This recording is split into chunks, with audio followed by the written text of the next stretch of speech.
Hello friends, எல்லாருக்கும் வணக்கம். Christmas new இயர்லாம் வருது. ஷாப்பிங்லாம் முடிச்சாச்சா?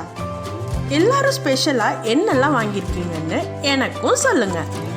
And welcome back to our channel.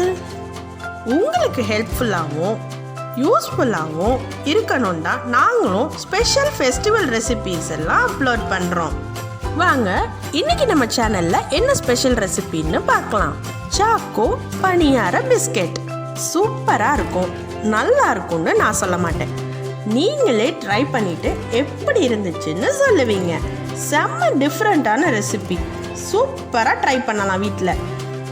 இப்போ இந்த ரெசிபிக்கு என்னெல்லாம் வேணும், எப்படி பண்ணலான்னு பார்க்கலாம்.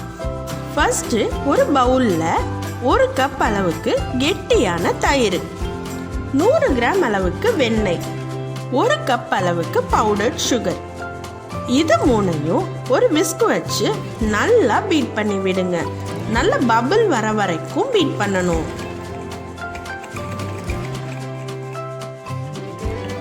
ஒரு 2 to 3 செகண்ட்ஸ் பீட் பண்ணீங்கன்னா நல்லா பபிள்ஸ் வர ஆரம்பிச்சிடும்.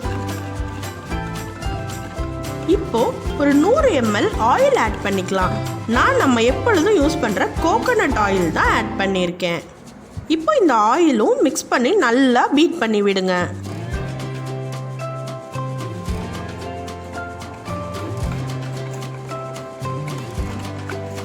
நெக்ஸ்ட் 1 கப் பால் ஆட் பண்ணிக்கலாம்.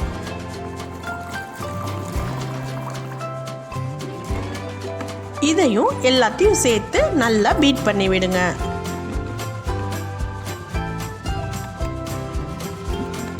நல்லா பீட் பண்ணியாச்சா? இப்போ 1 கப் அளவுக்கு மைதா மாவு எடுத்துக்கோங்க. கொஞ்சம் கொஞ்சமாக ஆட் பண்ணி இதையும் நல்லா பீட் பண்ணணும்.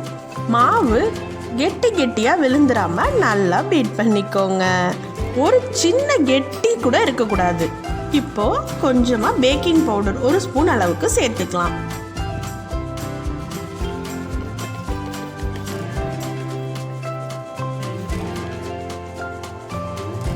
இப்போ இதில் கொஞ்சம் வெண்ணிலா எசன்ஸ் ஆட் பண்ணலாம். செம்ம வாசனையாக இருக்கு. ஒரு 1/2 ஸ்பூன் அளவுக்கு பேக்கிங் சோடா ஆட் பண்ணிக்கலாம். எல்லாத்தையும் நல்லா பீட் பண்ணி விடுங்க.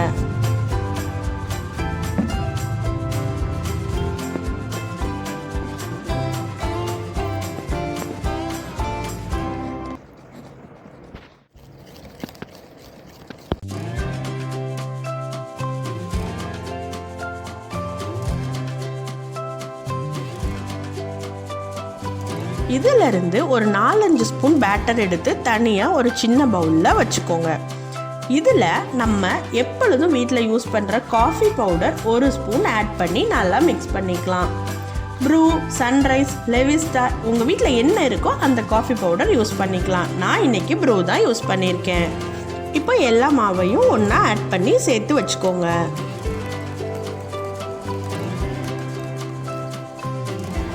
ஒரு குட்டி பேனில் ஒரு 1/4 டம்ளர் அளவுக்கு தண்ணி ஆட் பண்ணுங்க. தண்ணி நல்லா சூடாகட்டும். ஏதாவது ஒரு சாக்லேட் இந்த தண்ணியில் ஆட் பண்ணுங்க. இல்லைனாலும் நம்மளுக்கு பிடிச்ச டெய்ரி மில்க் சாக்லேட் இருக்கும் இல்லையா, அது ஒரு 10 ரூபாய் டெய்ரி மில்க் சாக்லேட் அளவுக்கு ஒரு 2-3 சாக்லேட் அந்த தண்ணியில் ஆட் பண்ணிக்கோங்க. நல்லா மெல்ட் ஆகுற வரைக்கும் கிளறி விட்டுட்டு இறக்கிடலாம்.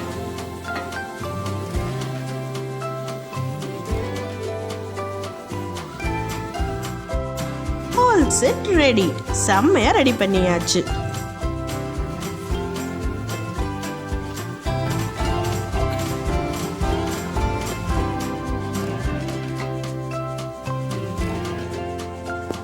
ஒரு பனியார சட்டி எடுத்துக்கலாம். நல்லா எல்லா குழிலையும் பட்டர் விட்டு நல்லா தடவி வச்சுக்கோங்க.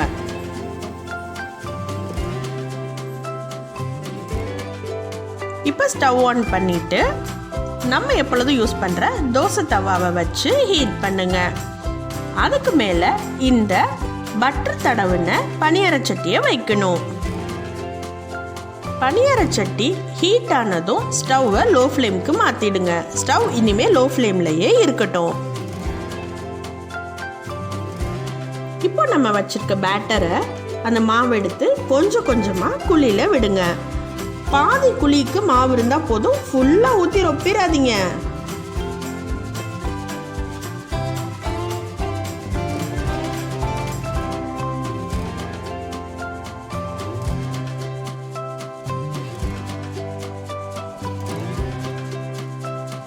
இப்போ நம்ம ஊற்றின மாவில் நம்ம மெல்ட் பண்ணி வச்சுருக்க சாக்லேட் எடுத்து ஒரு ஹாஃப் ஸ்பூனாக சென்டரில் கொஞ்சமாக ஊற்றுங்க.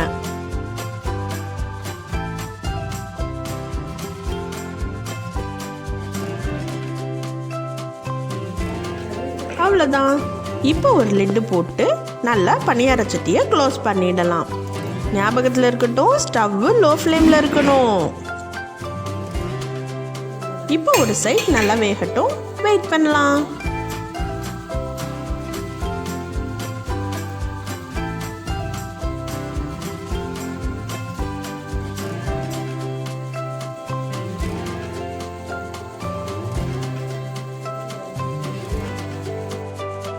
எல்லாம் பிச்சு தானே சாப்பிட போறோம்னு நினைச்சு பிச்சிராம மெதுவா இன்னொரு சைட் திருப்பி விடுங்க.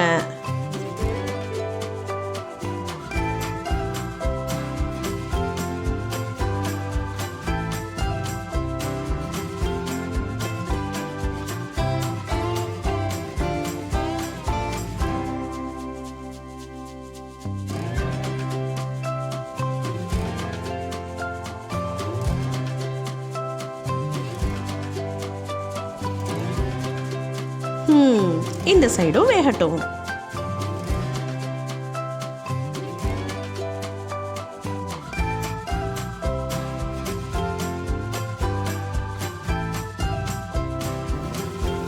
வாவ், சூப்பரா வெந்துருச்சு. எடுத்து ஒரு பிளேட்டுக்கு ட்ரான்ஸ்ஃபர் பண்ணிக்கலாம்.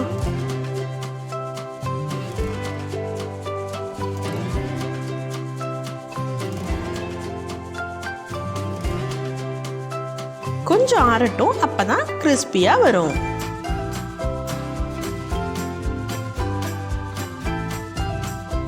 செம்ம டேஸ்டியாவும் யம்மியாவும் இருக்கு. நீங்களும் ட்ரை பண்ணுங்க, சாப்பிட்டு என்ஜாய் பண்ணி பாருங்க.